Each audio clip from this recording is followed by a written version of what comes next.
मोदी के चमचे अडानी अबानी मुर्दाबाद मुर्दाबाद मुर्दाबाद। नमस्कार, मैं निर्मल पारिक, आप देख रहे हैं मीडिया विजिल। हम अभी राजस्थान हरियाणा बॉर्डर पे डटे हुए हैं, यहाँ शाहजहाँपुर बॉर्डर जिसको कहते हैं। तो हमारे साथ हैं ऑल इंडिया किसान सभा के राष्ट्रीय उपाध्यक्ष कॉमरेड अमराराम और राजस्थान में CPIM के राज्य सचिव हैं। मैं इनसे पहला सवाल जो करना चाहता हूँ कि कॉमरेड आप ये बताइए कि अभी जो ये आंदोलन चल रहा है, ये अभी आप राजस्थान के पंचायती राज चुनाव में व्यस्त थे, लेकिन उसके बाद में आपकी यहाँ किस आंदोलन को लेकर क्या तैयारियाँ?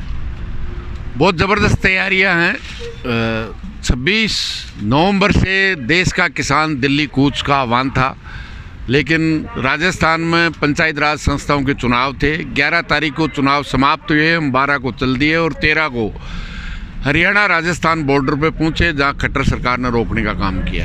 मैं समझता हूं ये आंदोलन इस परिप्रेक्ष्य में आपको देखना पड़ेगा। सबसे पहले तो जब उदारीकरण, निजीकरण और वैश्वीकरण की नीतियां इस देश में 91-92 में लागू की गई थी, उसके बाद में सबसे बड़ी बेरोजगारी, किसान की कर्जे के कारण आत्महत्याएँ, और उसके बाद 2014 में मोदी जी ने किसान को लागत की 1.5 गुनी कीमत देंगे, नौजवान को हर साल 2 करोड़ को काम देंगे, हर देशवासी को काला धन विदेशों से 80 लाख करोड़ लाके 15-15 लाख देंगे। मैं समझता हूँ 12 करोड़ को अगर नौकरी और काम देते तो आज देश की हालत नहीं होती।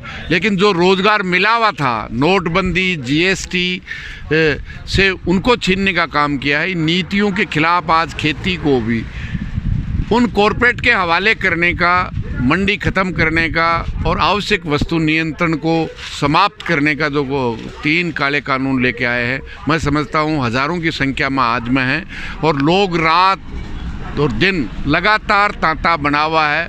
राजस्थान से, गुजरात से आ रहे हैं, हरियाणा के लोग आ रहे हैं और मैं उन तमाम साथियों को जो यहाँ जो बॉर्डर पे लोग जमे हुए हैं, उनके लिए खाने की, पीने की, फ्रूट की, सब तरह की व्यवस्था कर रहे हैं, सहयोग कर रहे हैं। उन सब साथियों को मैं कोऑर्डिनेशन कमेटी और किसानों की ओर से उनको आभार व्यक्त करता हूं, धन्यवाद देता हूं और तमाम किसानों से निवेदन करता हूं, ये इस देश के किसान, मेहनतकश मजदूर नौजवान की आन बान और शान का सवाल है। जो किसान और नौजवान अपने गाँव में, घरों में, खेतों में हैं, उनसे मेरा निवेदन है कि वो गांव-गांव में तैयारी करें और मोर्चे पे पहुँचें, क्योंकि ये सरकार 22 दिन के बाद में हर धर्मिता पे अड़ी हुई है, तरह तरह के बहाने कर रही है, तरह तरह के नकली किसान नेता बनाने की कोशिश कर रही है, लोगों को बदनाम करने की पूरी भरसक कोशिश कर ली।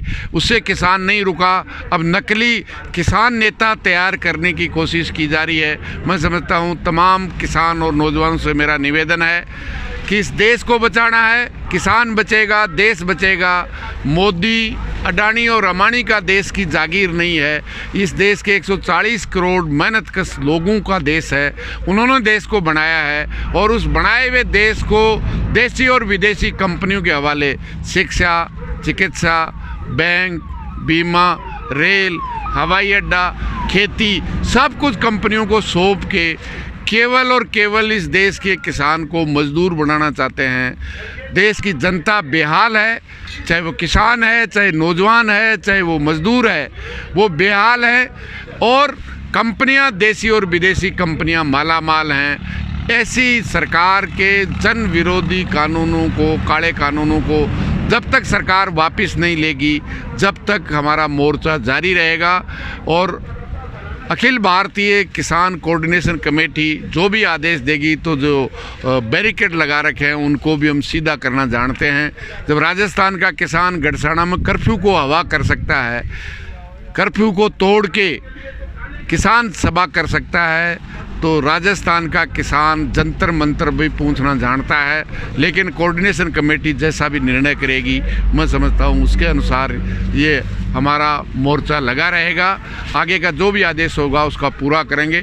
और लगातार गाँवों में तैयारी हो रही है, और निकट भविष्य में 1-2 दिन में ही महाराष्ट्र के भी हज़ारों लोग इस मोर्चे पे आएंगे।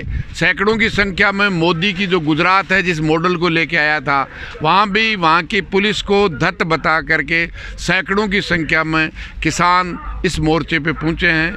हरियाणा के लोग आ रहे हैं, महिला आ रही हैं। मैं समझता हूँ उनको विशेष धन्यवाद दूंगा, क्योंकि मैंने पिछले 25 साल में जो आंदोलन, 8 आंदोलन किए हैं, जब महिलाएँ किसी आंदोलन में शिरकत करना शुरू कर देती है, तो मान लीजिए जीत की 101% की पुख्ता हो गई है। तो जो महिलाओं का इन्वॉल्वमेंट बढ़ता जा रहा है, मैं समझता हूँ 22 दिन में भी उन मोर्चों पे जो महिलाएं आई हैं, निश्चित रूप से गारंटी है।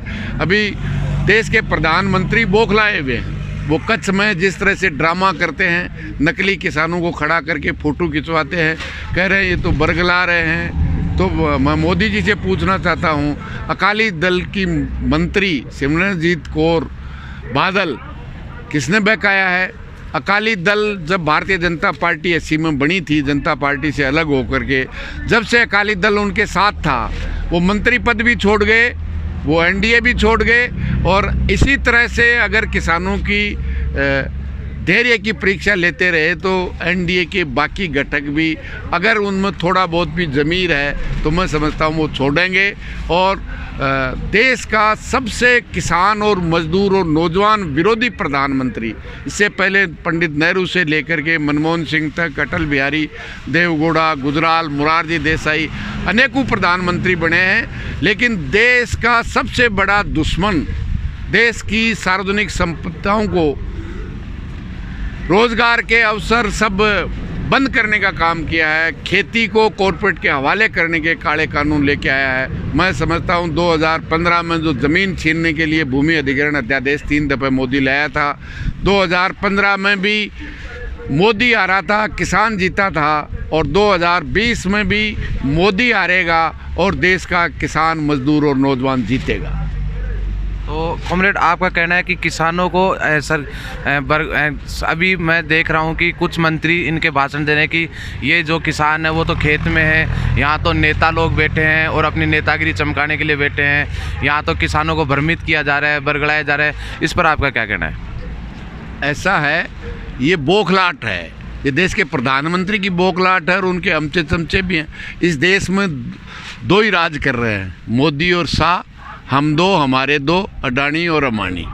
इसलिए ये बौखलाहट है।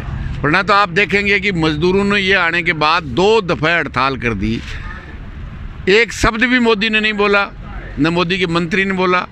और अब जहाँ भी ये 26 तारीख के बाद,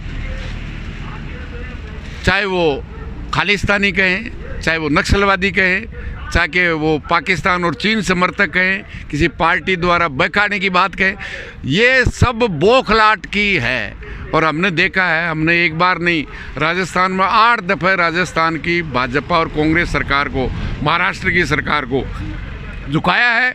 और इसी तरह के बौखलाहट में बयान देते थे और फिर घुटनों के बल करने का पहले भी भारतीय जनता पार्टी और कांग्रेस की सरकारों को किया है।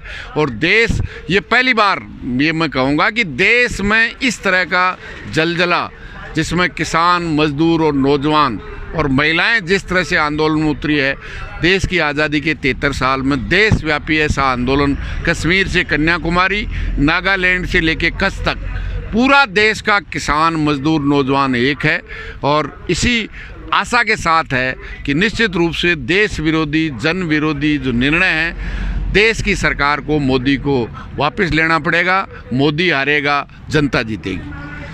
तो कॉमरेड, इस आंदोलन का कल से एक नया मोड़ आया है। जो 3 याचिकाएं सुप्रीम कोर्ट में लगी थी, उसके बाद में कल से सुप्रीम कोर्ट उन 3 याचिकाओं पे सुनवाई कर रहा है। तो आपको क्या लगता है कि सुप्रीम कोर्ट को इसमें बीच में आना चाहिए या नहीं आना चाहिए?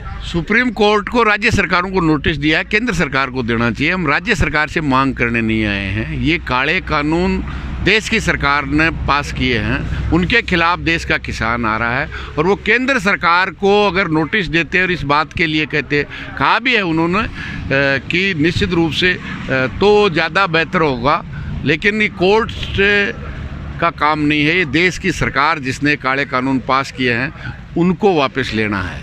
इसलिए हमारी उम्मीद है कि देश का सर्वोच्च न्यायालय भी, इस देश के अन्नदाता जो आज इस सर्दी में 22 दिन से सड़कों पे बैठा है, निश्चित रूप से उसकी सुनवाई करने के लिए केंद्र सरकार को भी बाध्य करे। हमारी यही उम्मीद है। तो सुप्रीम कोर्ट ने अभी एक जो कमेटी बनाने का संकेत दिए हैं और अभी आज जो सुप्रीम कोर्ट सुनवाई करना है, जो उसमें जो 8 किसान संगठनों के बुलाए हैं, तो आपको क्या लगता है कि ये भारत सरकार या मोदी सरकार जो है, ये इस आंदोलन में फूट डालने की कोशिश कर रही है? कमेटी का हम पहले ही, हमारी कोऑर्डिनेशन कमेटी रिजेक्ट कर चुकी है। कमेटी की जरूरत नहीं है। केंद्र सरकार और किसान संघर्ष में है। जितने संघर्ष कोऑर्डिनेशन कमेटी है उससे बात करे। कमेटी पहले ही रिजेक्ट कर चुके हैं। कमेटी का काम नहीं है, इन कानूनों को वापस लेना है। संशोधन के लिए पहले भी कहा था, संशोधन का ड्रामा नहीं चलेगा, कानून वापस लेने पड़ेंगे। और कॉमरेड, आपने भी सुना होगा, कल एक संत राम सिंह हैं जो सिंगू बॉर्डर पे, जिन्होंने मोदी सरकार का नाम लेकर आत्महत्या कर ली। तो उसके बारे में आपका क्या कहना है? ऐसा नहीं करना चाहिए। आत्महत्या नहीं, संघर्ष हमारा रास्ता है। किसी जोश में खुद को, हमारा तो यही है। राजस्थान में हमने 13 दिन का संघर्ष करके इस कर्जे की नीतियों का जो परिणति थी, हमने एक ही पूरे देश के किसानों को संदेश, फिर महाराष्ट्र के किसानों ने एक ही संदेश दिया था, आत्महत्या रास्ता नहीं है, एकजुट होकर के संघर्ष करो और इन नीतियों को पलटने का काम करो, ये रास्ता है। लेकिन मैं श्रद्धांजलि देता हूँ कि उन्होंने इस आंदोलन में अपने प्राणों की आहुति दी है, लेकिन ये रास्ता मैं समझता हूँ ठीक नहीं है। हमारा संगठन समझता है ठीक नहीं है। तो मेरा अंतिम सवाल कि अब आगे इस आंदोलन की आपको क्या रणनीति होगी? आप यहाँ से दिल्ली, अगर आपको ऑल इंडिया किसान समन्वय समिति का अगर आदेश आता है, निर्णय आता है, तो आप यहाँ से दोनों सड़कें जाम करोगे या दिल्ली के लिए आगे बैरिकेड तोड़ने के प्रयास करोगे? कोऑर्डिनेशन कमेटी जो आदेश देगी वो करेंगे, कुछ भी करना पड़े। अगर इस देश की सरकार की गोलियां भी सीने में झेलनी पड़े तो वो भी झेलेंगे। कोऑर्डिनेशन कमेटी, क्योंकि पूरे देश के किसानों के, किसान संगठनों की कोऑर्डिनेशन कमेटी बनी है, वो जो आदेश करेगी वो आदेश हम पूरा करेंगे। धन्यवाद। ठीक है साथियों, मीडिया विजिल को देखने के लिए आपको धन्यवाद।